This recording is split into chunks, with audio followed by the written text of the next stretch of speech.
সবাইকে পবিত্র মাহে রমজানের শুভেচ্ছা। ফুডি প্রেজেন্ট টিভিএস ইফতারের আমেজ আয়োজনে আপনাদের সবাইকে স্বাগত জানাচ্ছি। আপনাদের সাথে আছি আমি আনিশা বিনতে কামাল।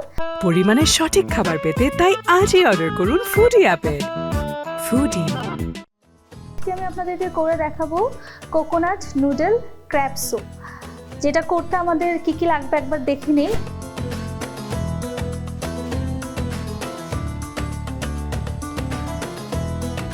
যেহেতু বললাম কোকোনাট, তো আমাদের কোকোনাট মিল্ক তো লাগবেই। তো আমি আগে শুরু করার জন্য প্রথমেই আমি কোকোনাট মিল্কটা জাল দিব।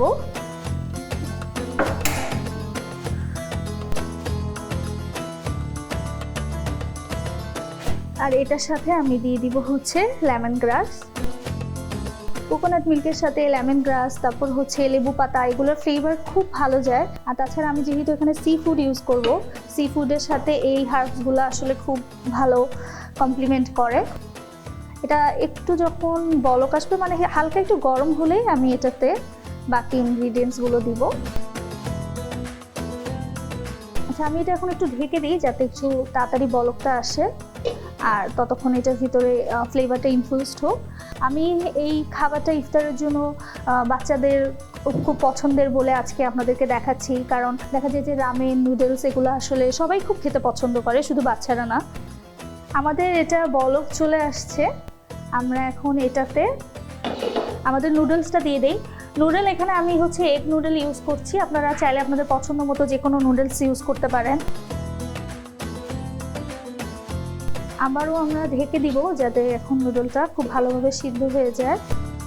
নুডলটা যখন হালকা সিদ্ধ হয়ে আসবে তখন আমি বাকি সিজনিংগুলো দিয়ে দিব। অনেকে যদি চাই আমরা ডাম্পলিং স্যুপ হিসেবেও এটা কিন্তু সার্ভ করতে পারি। নুডলসটা সিদ্ধ করার সময় আমাদের রেডিমেড ডাম্পলিং যদি থাকে তখন আমরা ডাম্পলিংটা এটার ভিতরে দিয়ে একসাথে যদি সিদ্ধ করে ফেলি তাহলে এটা খুবই ফুলফিলিং একটা মিল হয়। আমাদের প্রায় অর্ধেক সিদ্ধ হয়ে এসছে। এখন আমরা বাকি সিজনিংগুলো দিয়ে দিই। এখন লেবু রসটা আমরা এখনই দিব না, কারণ লেবু রসটা দিলে যেহেতু কোকোনাট মিল্ক ফেটে যেতে পারে। সয়া সস আমি এখানে 1 চা চামচের মতো দিই, 2 চা চামচের মতন সয়া সস দিচ্ছি। দিব এখানে একটু সুগার। লবণটা আমরা একটু বুঝে দিব যেহেতু সয়া সস দিয়েছি। চিলি অয়েলটা আমরা এখন একটু দিব, বাকিটা পরে গার্নিশিংয়ের সময় একটু দিব।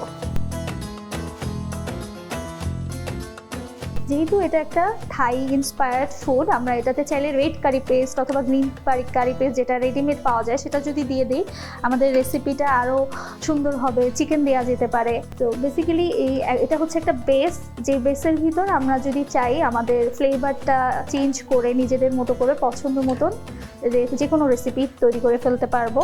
আমাদের নুডলসটা কিন্তু সিদ্ধ করা শেষ। আর স্যুপ নুডলসও সবসময় চেষ্টা করব যে নুডলসটা যাতে একদম খুব বেশি ওভারডান না হয়ে যায়। তো আমি এখন আমাদের সার্ভিং ডিশটার ভিতরে নুডলসটা ফার্স্টে নিব। তারপরে আমাদের আরও কাজ আছে। আমরা কিন্তু এখনও ক্র্যাব দেইনি, তারপর বাকি যে ইনগ্রিডিয়েন্টসগুলো দেইনি।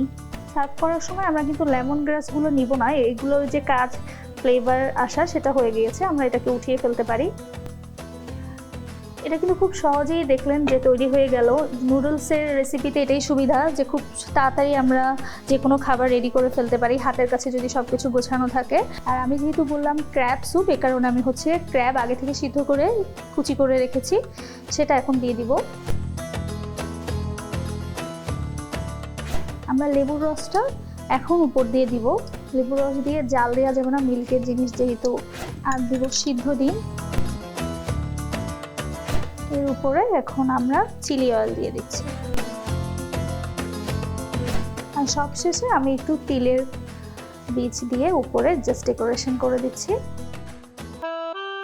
বাড়তি খরচ না করে আজই অর্ডার করুন ফুডি অ্যাপে। ফুডি। দর্শক, তৈরি হয়ে গেল আমাদের কোকোনাট ক্র্যাব নুডল স্যুপ। আর আজকে আমাদের আয়োজন এখানেই শেষ হচ্ছে। আমাদের রেসিপিটি যদি আপনাদের ভালো লেগে থাকে তাহলে লাইক, কমেন্ট, শেয়ার দিয়ে পাশেই থাকবেন।